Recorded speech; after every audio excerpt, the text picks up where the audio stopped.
Hello dear students, अपन discuss कर रहे थे 11th बायोलॉजी का जो चैप्टर है कोशिका चक्र और कोशिका विभाजन। तो उसका जो सेकंड पार्ट है वो लेके आया हूँ मैं आज। पहले पार्ट में अपन ने पढ़ा था कि कोशिका चक्र में कितनी प्रावस्थाएं होती है। मैंने बताई थी आपको दो प्रावस्थाएं होती है, उनमें से एक होती है इंटरफेज और एक होती है एम प्रावस्था। तो अपन ने डिस्कस किया था इंटरफेज के ऊपर। तो अपना जो टॉपिक चल रहा था वो है कोशिका चक्र। कोशिका चक्र में मैंने दो प्रावस्थाएं बताई थी आपको। पहली है इंटरफेज और दूसरी है एम प्रावस्था या एम फेज। अपन ने पहली के ऊपर डिस्कस किया था। तो जो स्टूडेंट्स पिछली क्लास को नहीं देख पाए हैं वो स्टूडेंट्स पहले उस क्लास को एक बार ज़रूर वॉच करें। उसके बाद में ये जो आज अपन डिस्कस करेंगे ये आपको बेहतरीन तरीके से क्लियर हो पाएगा।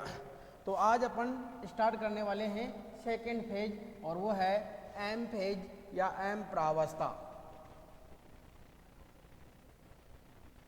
एम फेज इसको कहा गया है सूत्री विभाजन या समसूत्री विभाजन या मध्यवर्ती विभाजन। जो कोशिका चक्र की वास्तविक विभाजन अवस्था मानी जाती है वो है एम फेज। और कोशिका चक्र की सर्वाधिक नाटकीय प्रावस्था की बात करें तो वो भी कौन सी है, वो है एम फेज। देखो, सूत्री विभाजन या समसूत्री विभाजन का अर्थ क्या है, एम का मीनिंग क्या है, इंग्लिश में बात करें तो अपन माइटोटिक फेज बोल रहे हैं इसको। अपन क्या कह रहे हैं इसको, माइटोटिक फेज। और इसी को अपन किस रूप में पढ़ रहे हैं, समसूत्री या सूत्री विभाजन या मध्यवर्ती विभाजन के रूप में। तो समसूत्री विभाजन में होता क्या है, समसूत्री विभाजन दो वर्डों से मिलकर बना हुआ है। एक है सम और एक है सूत्री। सूत्री का यहाँ मीनिंग लिया जाएगा गुणसूत्र से, यानी कि ऐसा विभाजन जिसके अंतर्गत एक कोशिका से क्या हो, दो कोशिकाएं बने और दोनों कोशिकाओं में गुणसूत्रों की संख्या क्या हो, बराबर हो। ऐसा विभाजन जिसमें एक कोशिका क्या कर रही है, दो कोशिकाओं को उत्पन्न कर रही है और दोनों में गुणसूत्रों की संख्या बराबर रहती है। तो जो कोशिका विभाजित होगी उसको कहेंगे पैतृक कोशिका, पैतृक कोशिका। और जो नई कोशिकाएं बनेगी वो कहलाएगी संतति कोशिका कहलाएगी। एम फेज दो स्टेप में पूरी होती है। पहला है कैरियोकाइनेसिस और जो दूसरी स्टेप है वो है साइटोकाइनेसिस।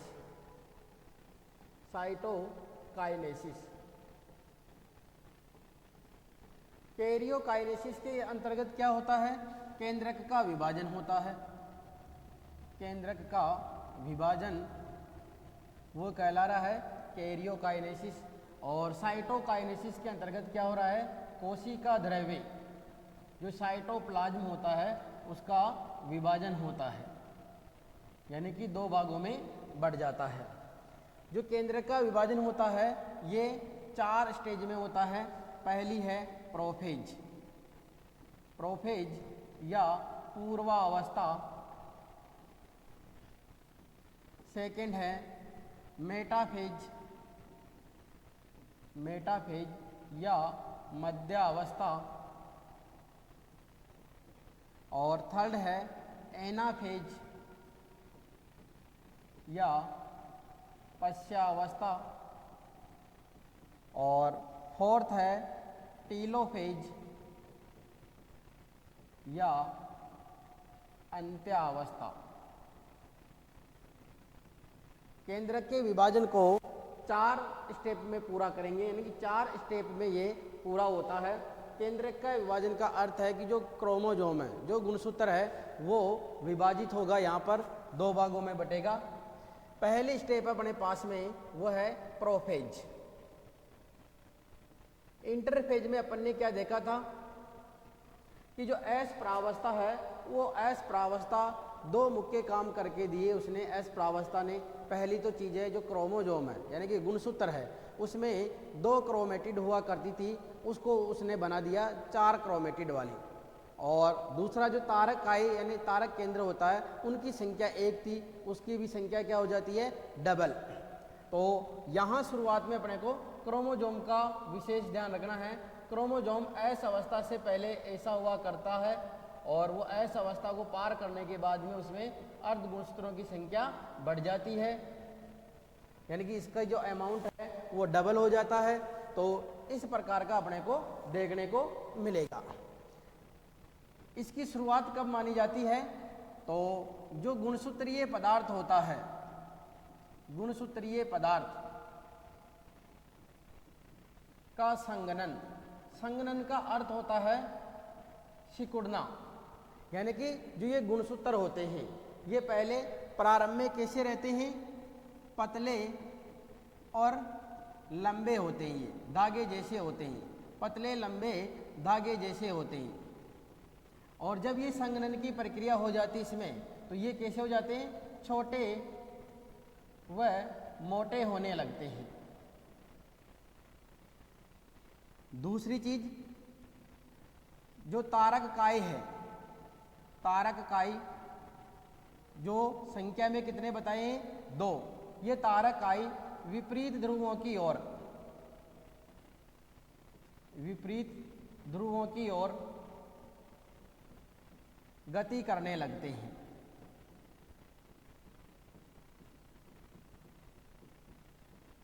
और तारक काई एक सूक्ष्म नलिकाओं की संरचना बनाता है, सूक्ष्म नलिकाएं उत्पन्न करता है। ये सूक्ष्म नलिकाएं क्या बनाती है? एस्टर या तारक का निर्माण करती है। और ये एस्टर या तारक ही क्या करता है? समसूत्री विभाजन यंत्र तैयार करता है, समसूत्री विभाजन यंत्र तैयार करता है। समसूत्री विभाजन यंत्र का मतलब है कि जो तर्कु तंतु होते हैं, तर्कु तंतु, स्पाइंडल फाइबर, इनका फॉर्मेशन करता है ये।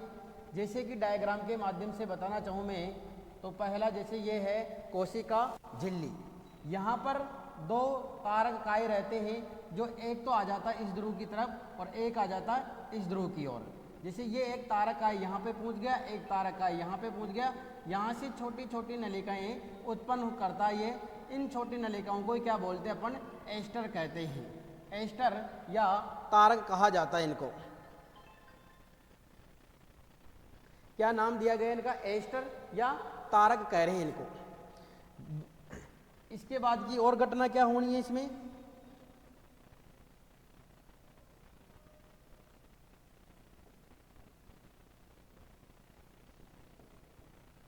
जो केंद्रक आवरण होता है,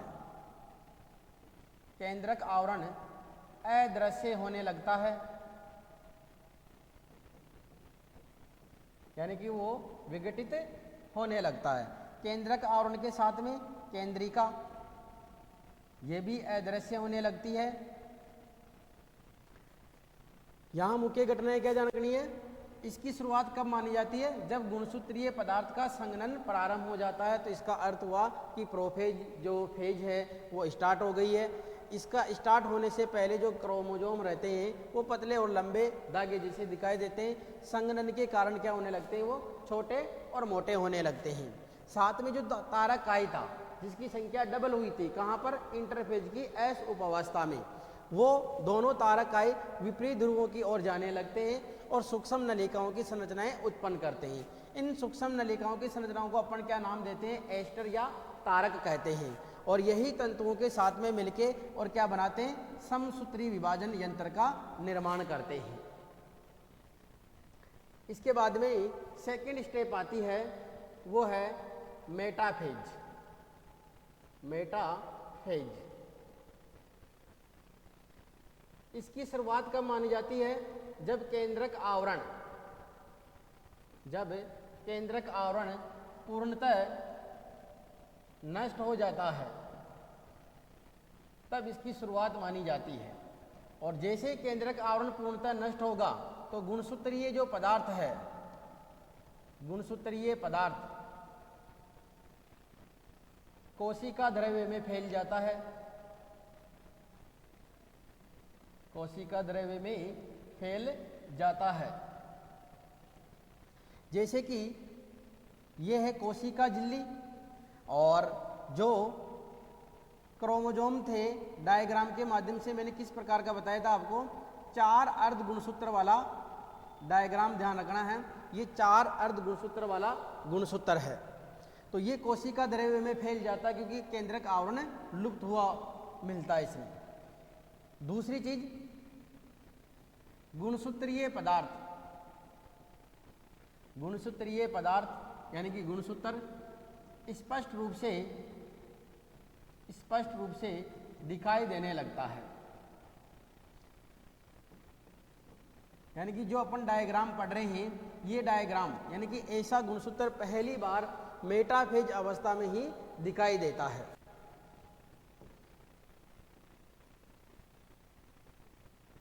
जो गुणसूत्र होता है इसका जो सेंट्रोमियर भाग होता है, सेंट्रोमियर, जिसको अपन सेंट्रोमियर भाग होता है कौन सा, जैसे कि ये गुणसूत्र है तो इस संरचना को अपन कह रहे हैं सेंट्रोमियर, और इस संरचना के ऊपर एक बिंब रूपी संरचना दिखाई देती है। यहाँ पर एक बिंब रूपी संरचना दिखाई देती है जिनको कहते हैं काइनेटोकोर, काइनेटोकोर कहा जाता है इनको। और यही वो संरचना है जहाँ पे तर्कु तंतु आके जुड़ते हैं, तर्कु तंतु जुड़ते हैं। अब आपको विशेष ध्यान रखना है, यदि ऑप्शनों में काइनेटोकोर दिया हुआ है तो पहला उसका आंसर क्या माना जाएगा कि तर्कु तंतु कहाँ जुड़ते हैं, तो काइनेटोकोर से। यदि काइनेटोकोर ऑप्शन में नहीं मिलता अपने को तो फिर इसका आंसर हो जाता है सेंट्रोमियर। काइनेटोकोर कहाँ पाए जाते हैं, सेंट्रोमियर के ऊपर पाए जाते हैं। बिंब यानी बिंदु जैसी संरचना होती है, और प्रत्येक गुणसूत्र 2 काइनेटोकोर से जुड़ा हुआ रहता है। जैसे कि यहाँ पर मैंने क्या बताए थे, तारक काय बताए थे। यहाँ से एक धागे जैसी संरचना आती है और इसके काइनेटोकोर से जुड़ जाती है, और दूसरा इधर से आता है और इसकी काइनेटोकोर से जुड़ जाता है। तो जितने भी यहाँ एक विशेष घटना ध्यान रखनी है, सभी गुणसूत्र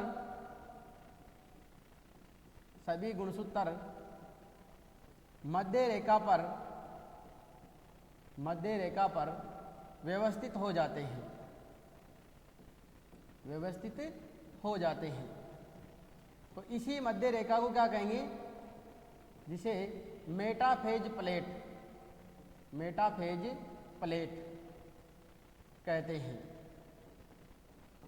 जितने भी क्रोमोजोम हैं जो कोशिका द्रव्य में फैले हुए हैं, वो सभी क्रोमोजोम क्या होते हैं, एक मध्य रेखा के ऊपर आके और व्यवस्थित हो जाते हैं, जिसी को अपन कहते हैं मेटाफेज प्लेट। जैसे कि ये एक और डायग्राम बना रहा हूं मैं, 2 अपन ले लेते एग्जाम्पल में ही, जो कि कोशिका द्रव्य में फैले हुए थे। इन तर्कु तंतुओं के अंदर भी संघनन होता है, जिसके कारण ये फैले हुए जितने भी गुणसूत्र है वो सभी एक लाइन के ऊपर अरेंज हो जाते हैं, जिसी को अपन कह रहे हैं मेटाफेज प्लेट या मध्य अवस्था पट्टिका कह रहे हैं। यही इसकी पहचानने की सबसे मुख्य व्यवस्था है। इसके अलावा जैसे स्पष्ट रूप से दिखाई दे रहे हैं, तो यही वो अवस्था है जहां पर गुणसूत्रों की आकृति का अपन अध्ययन कर सकते हैं। तो आकृति का अध्ययन करने वाली जो स्टेज है वो भी कौन सी मानी गई है, मेटाफेज। इसके बाद में क्या होता है, थर्ड स्टेप आती है, और वो थर्ड स्टेप है एनाफेज। थर्ड फेज है एनाफेज। इसके अंतर्गत क्या होता है, जो गुणसूत्र बिंदु है, गुणसूत्र बिंदु जिसको कह रहे हैं अपन सेंट्रोमियर, सेंट्रोमियर। ये विखंडित होने लगता है, विखंडित होने लगता है। पहली चीज ध्यान रखनी है, सेंट्रोमियर का विभाजन कौन सी फेज में होता है? तो होता है एनाफेज में।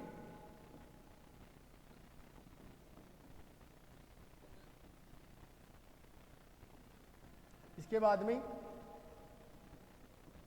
जो संतति अर्ध गुणसूत्र है, ये विपरीत ध्रुवों की ओर, विपरीत ध्रुवों की ओर जाने लगते हैं, जिसमें विशेष ध्यान रखना है। आगे तो कौन रहता है? काइनेटोकोर। आगे कौन रहता है?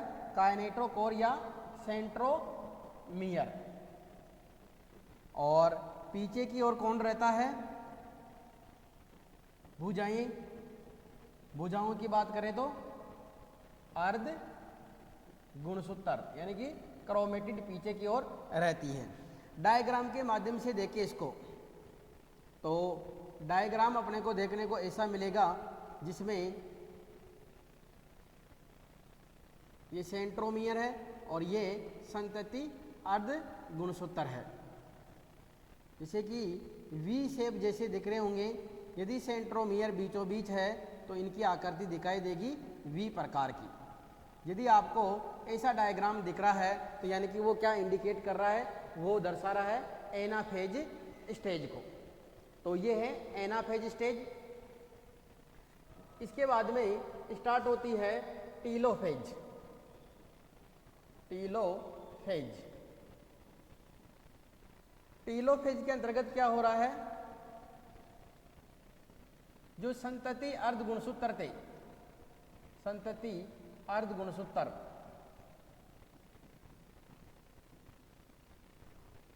विपरीत ध्रुवों के ऊपर, विपरीत ध्रुवों पर पहुंच जाते हैं। इसके बाद में जो तरकु तंतु थे, तरकु तंतु विलुप्त हो जाते हैं, यानी कि नष्ट हो जाते हैं। इसके बाद में प्रत्येक संतति अर्ध गुणसूत्र के चारों ओर केंद्रक आवरण, केंद्रक आवरण विकसित होने लगता है। इसके बाद में जो गुणसूत्रीय पदार्थ है, यानी कि गुणसूत्र है, उसका विसंगनन होने लगता है, यानी कि वापस वो लंबे और पतले होने लगते हैं। यानी जो प्रोफेज के अंदर अपन घटनाएं पढ़ रहे हैं उनका बिल्कुल अपोजिट है। और वापस जो केंद्रिका है, केंद्रिका प्रकट हो जाती है, जो कि प्रोफेज में विलुप्त हो गई थी। डायग्राम के माध्यम से देखें तो ये है केंद्रक आवरण और इसके अंतर्गत अभी फिलहाल जो क्रोमोसोम है वो है इस कंडीशन में, यानी इस प्रकार के डायग्राम के माध्यम से मैं बता रहा हूँ आपको। ये केंद्रक आवरण है और इसमें ये है गुणसूत्र। ये फेज है टीलोफेज। अब यहाँ पर क्या होगा? इसके बाद में जो एम फेज की सेकेंड स्टेज थी वो है साइटोकाइनेसिस। साइटोकाइनेसिस, साइटोकाइनेसिस के अंतर्गत क्या होगा? कोशिका द्रव्य का विभाजन होगा। कोशिका द्रव्य का विभाजन होगा।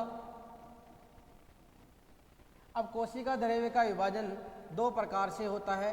एक तो है खांच विधि, खांच विधि, और दूसरी है कोशिका पट्टिका, कोशिका पट्टिका विधि, सेल प्लेट।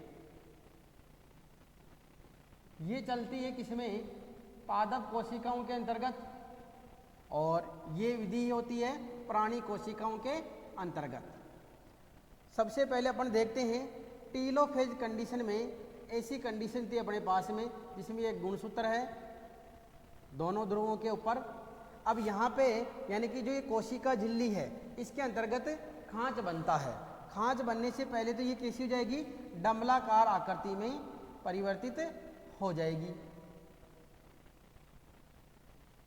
ये केंद्रक है और इसके अंदर ये गुणसूत्र है, ये केंद्रक है और ये गुणसूत्र है। और ये खांच जब मध्य में जाके मिल जाएंगे तो ये दो कोशिकाओं में बढ़ जाती है। ये इसके अंदर केंद्रक है और इसके अंदर गुणसूत्र है, और ये कोशिका झिल्ली है, इसके अंदर केंद्रक है और ये इसके अंदर गुणसूत्र है। तो ध्यान रखना है कहाँ से कहाँ चल रहा है ये, परिधि से स्टार्ट होती है, परिधि से केंद्र की तरफ ये घटित होती है, यानी मध्य की तरफ ये बढ़ता है खांच, विशेष ध्यान रखना। और होता किसमें, ये प्राणी कोशिकाओं में। जबकि इधर क्या है, ये है अपनी टीलोफेज कंडीशन जिसमें है केंद्रक और उसके अंदर है गुणसूत्र, केंद्रक और उसके अंदर है गुणसूत्र। अब यहाँ क्या होता है, जो मध्य सेंटर भाग है यहाँ पर से एक पट्टिका का निर्माण होने लगता है, जो पट्टिका बढ़ती है किधर, परिधि की ओर, और इसको दो भागों में बांट देती है। ये है केंद्रक कोशिका झिल्ली, उसके अंदर है केंद्रक और ये गुणसूत्र, कोशिका झिल्ली, केंद्रक और उसके अंदर ये गुणसूत्र, ये सामग्री। ये कहाँ से कहाँ तक हो रही है, ये चल रही है केंद्र यानी कि सेंटर से परिधि की ओर। अब यहां विशेष ध्यान रखना है, यदि केंद्रक का विभाजन हो जाता है, केंद्रक का विभाजन हो चुका है लेकिन कोशिका द्रव्य का विभाजन नहीं हो, कोशिका द्रव्य का विभाजन नहीं हो रहा है, तो एक कोशिका के अंदर केंद्रक हो जाएंगे कितने, दो। तो ऐसी कोशिका को कहेंगे बहु केंद्रकीय, बहु केंद्रकीय कोशिका कहलाएगी ये। और बहु केंद्रकीय कोशिका को कहते हैं संकोशिका, संकोशिका। तो ध्यान रखना अपने को विशेष रूप से कि यदि केंद्रक का विभाजन हो जाता है लेकिन कोशिका द्रव्य का विभाजन नहीं होता है तो कोशिका किस कंडीशन में आ जाएगी, बहु केंद्रकीय अवस्था में आ जाएगी, और ऐसी कोशिका कहलाएगी संकोशिका। महत्व की बात करें कि जो समसूत्री विभाजन होता है इसका क्या महत्व है, पहली चीज तो ध्यान रखनी है, जो प्राणी कोशिकाएं होती है, प्राणी कोशिका में ये कहां पर देखने को मिलेगा अपने को, ये मिलेगा द्विगुणित कायिक कोशिका के अंतर्गत, द्विगुणित कायिक कोशिका के अंतर्गत ये देखने को मिलता है। लेकिन कुछ अपवाद स्वरूप ये अगुणित कोशिका में भी समसूत्री विभाजन देखने को मिलता है, जैसे कि नर मधुमक्खी जिसको अपन कहते हैं ड्रोन, इसकी अगुणित कोशिकाएं भी कौन सा विभाजन दर्शाती है, समसूत्री विभाजन यानी कि माइटोसिस दर्शाती है। और पादप कोशिकाओं में देखें तो ये द्विगुणित एवं अगुणित कोशिकाओं में ये देखने को मिलेगा, दोनों प्रकार की कोशिकाओं में देखने को मिलेगा। महत्व की बात करें तो कोशिका की मरम्मत करने का काम कौन कर रहा है, कोशिका की मरम्मत यानी कि क्षतिग्रस्त ऊतकों की मरम्मत, वो किसके द्वारा हो रही है, समसूत्री विभाजन के द्वारा हो रही है वो। इसके अलावा और बात करें तो गुणसूत्रों की संख्या को समान बनाए रखता है, ये समान बनाए रखता है। इसके अलावा जितने बहुकोशिकीय जो जीव होते हैं उनकी वृद्धि करने के लिए कौन सा विभाजन काम में आता है? तो वो आता है समसूत्री विभाजन। ये अपन ने 2 लेक्चर में अपन ने समसूत्री विभाजन पढ़ा है, यानी कोशिका चक्र को मैंने 2 स्टेप में बताया आपको। पहली होती है इंटरफेज और सेकंड होती है एम फेज। एम फेज ही वास्तविक विभाजन कहलाता है, उसी को समसूत्री विभाजन कह रहे हैं। क्यों? क्योंकि इसमें गुणसूत्रों की संख्या समान बनी हुई रहती है। तो अपन एक बार वापस रिवाइज कर लेते हैं सभी चीज़ों को कि कहाँ से अपन ने स्टार्ट किया था। इससे पिछली एक क्लास आपके YouTube चैनल पे डली हुई है, आप पहले उसको वॉच कीजिए और उसके बाद में इस क्लास को आप पढ़िए। जो कोशिका चक्र होता है वो 2 स्टेप में पूरा हो रहा है। पहली है इंटरफेज जिसको अंतरावस्था करें और सेकंड है एम फेज। इंटरफेज के ऊपर मैंने पूरा एक लेक्चर बना रखा है, आज अपन इस लेक्चर में केवल बात करेंगे एम फेज की। तो स्टार्ट है एम फेज। एम फेज को क्या कहा जा रहा है? माइटोटिक फेज कहा जा रहा है। इसी को सूत्री विभाजन, समसूत्री विभाजन या मध्यवर्ती विभाजन या सम विभाजन भी कहा जाता है। और ये कोशिका चक्र की सर्वाधिक नाटकीय अवस्था मानी जाती है। समसूत्री विभाजन का अर्थ क्या होता है? सम का मतलब होता है इक्वल और सूत्री यानी गुणसूत्र, जिसमें गुणसूत्रों की संख्या समान रहे, यानी कि करेगी 2 भागों में बटेगी, यानी कि 2 कोशिकाएं उत्पन्न करेगी जिनको कहेंगे संतति कोशिकाएं, जिसमें पैतृक कोशिका और संतति कोशिकाओं में गुणसूत्रों की संख्या समान रहेगी और इनकी जो आकारिकी है, जो मॉर्फोलॉजी है, वो भी बिल्कुल सेम रहती है। एम फेज 2 अवस्थाओं में पूरी होती है।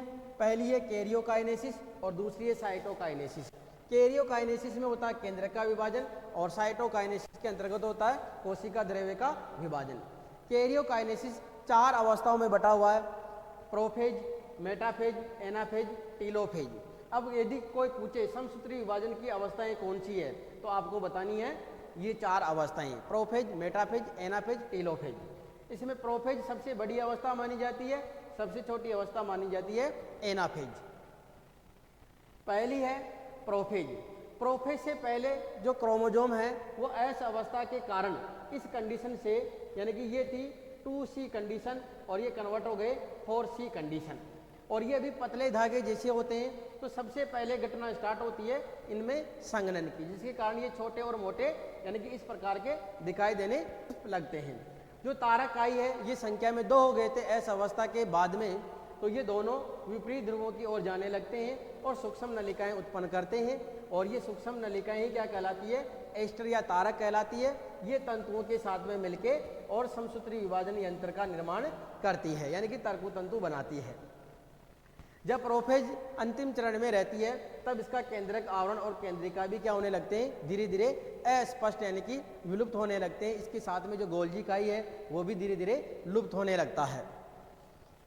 जब केंद्रक आवरण पूर्ण रूप से नष्ट हो जाता है तब शुरुआत मानी जाती है किसकी? मेटाफेज की। जैसे केंद्रक आवरण पूरा नष्ट हो जाता है तो जो अंदर सामग्री पड़ी हुई यानी जो गुणसूत्रीय पदार्थ है वो सभी कोशिका द्रव्य में फैल जाते हैं, और प्रत्येक गुणसूत्र के साथ में जो तर्कु तंतु बने थे वो काइनेटोकोर से जुड़ने लगते हैं। काइनेटोकोर यहाँ पर क्या होता है? तो जो सेंट्रोमियर है उसके ऊपर बिंब यानी कि बिंदु जैसी संरचना देखने को मिलती है, जैसे कि डायग्राम में देख पा रहे होंगे। इसी संरचना को करें काइनेटोकोर। तो तर्कु तंतु जुड़ने की जगह कौन सी है? काइनेटोकोर। यदि ऑप्शन में नहीं हो तो फिर इसका आंसर जाएगा सेंट्रोमियर। प्रत्येक जो संतति गुणसूत्र है वो 2 काइनेटोकोर से जुड़ा हुआ, 2 तर्कु तंतुओं से जुड़ा हुआ रहता है। एक तरफ तो वो है तारक काई से जुड़ा हुआ है और दूसरी तरफ इधर तर्कु तंतु से जुड़ा हुआ है। इस स्टेज की जो मेन विशेषता है कि जितने भी गुणसूत्र होते हैं वो एक मध्य रेखा के ऊपर अरेंज हुए दिखाई देते हैं, जिसी को कहते हैं अपन मेटाफेज प्लेट। इसके बाद में स्टार्ट हो जाती है एनाफेज। इसमें क्या मुख्य घटना होती है? जो सेंट्रोमियर है, गुणसूत्र बिंदु है, ये विखंडित होने लगता है, यानी कि 2 भागों में बढ़ता है, जिसके कारण जो संतति अर्ध गुणसूत्र है वो विपरीत ध्रुवों की ओर गति करते हुए दिखाई देंगे। जिसमें आगे की ओर रहेंगे काइनेटोकोर या सेंट्रोमियर और पीछे की ओर रहेंगी भुजाएं यानी कि अर्धगुणसूत्र यानी कि क्रोमेटिड। जब ये क्रोमेटिड विपरीत ध्रुव के ऊपर पहुंच जाते हैं तो यानी कि वो अवस्था है टीलोफेज। जैसे विपरीत ध्रुव के ऊपर पहुंचते हैं तर्कु तंतु धीरे धीरे वापस विलुप्त होने लगते हैं और प्रत्येक संतति अर्धगुणसूत्र के चारों ओर केंद्रक आवरण और केंद्रिका धीरे धीरे वापस प्रकट होने लगती है। इसके बाद में आता है साइटोकाइनेसिस यानी कोशिका द्रव्य का विभाजन। ये यानी दो प्रक्रियाओं के माध्यम से होता है। एक है खांच विधि, ये देखने को मिलती है जंतु कोशिकाओं में, और दूसरी है कोशिका पट्टी, ये देखने को मिलती है पादप में। खांच विधि के अंतर्गत क्या होता है, कोशिका झिल्ली अंदर की ओर सिकुड़ने लगती है जो डंबलाकार होते हुए दो कोशिकाओं में विभाजित हो जाएगी, यानी कि ये चली है परिधि से और खत्म हो रही है केंद्र की तरफ। जबकि कोशिका पट्टिका में क्या होता है, जो मध्य सतह है, जो केंद्र है, सेंटर है, वहाँ से एक पेक्टिन का पदार्थ स्रावित होता है जो एक पट्टी का निर्माण करता है, जिसके कारण ये दो भागों में विभाजित हो जाती है। तो ये होती है केंद्र से परिधि की ओर। ये पट्टिका ही आगे चल के क्या बन जाती है, मध्य पटलिका। मध्य पटलिका जो कि दो नजदीकी कोशिकाओं के बीच में देखने को मिलती है, उनको चिपकाने के लिए ये सहायक होती है। विशेष ध्यान रखना अपने को, यदि केंद्र का विभाजन कंप्लीट हो जाता है लेकिन कोशिका द्रव्य का विभाजन नहीं होता है तो जो कोशिकाएं हैं वो बहुकेंद्रकीय कोशिकाओं में परिवर्तित हो जाती है और ऐसी कोशिकाएं कहलाती है संकोशिका। इसके बाद में महत्व की बात करें तो प्राणी कोशिकाओं में जो समसूत्री विभाजन है ये देवगुणित काय कोशिकाओं में देखने को मिलता है, लेकिन कुछ अपवाद स्वरूप जो अगुणित कोशिकाएं हैं वो भी समसूत्री विभाजन दर्शाती है, जैसे कि नर मधुमक्खी है या कुछ सामाजिक कीट है। जैसे कि जो पादप कोशिकाएं हैं इनमें द्विगुणित और अगुणित कोशिका दोनों में समसूत्री विभाजन देखने को मिलेगा। ये कहाँ काम में आता है, तो जो अस्थिग्रस्त ऊतक होते हैं उनकी मरम्मत, उनकी यानी उनकी रिपेयरिंग करने के लिए समसूत्री विभाजन काम में आता है। गुणसूत्रों की संख्या को समान बनाए रखने में मदद करता है, बहुकोशिकीय जीवों की वृद्धि में मदद करता है, और कोशिकाओं की संख्या बढ़ाने का काम भी कौन कर रहा है, समसूत्री विभाजन कर रहा है, क्योंकि इसमें कोई बदलाव नहीं होता है, केवल संख्या बढ़ती है, गुणसूत्रों की संख्या में कोई चेंजेज नहीं है, मॉर्फोलॉजी में कोई चेंजेज नहीं है। तो ये है अपना पहला समसूत्री विभाजन। तो इस क्लास को अपने दोस्तों के साथ अधिक से अधिक शेयर कीजिए, और इसमें यदि कोई आपके डाउट रहता है तो आप कमेंट बॉक्स में जाइए, उसका आपको अगली क्लास में सॉल्यूशन मिलेगा। धन्यवाद।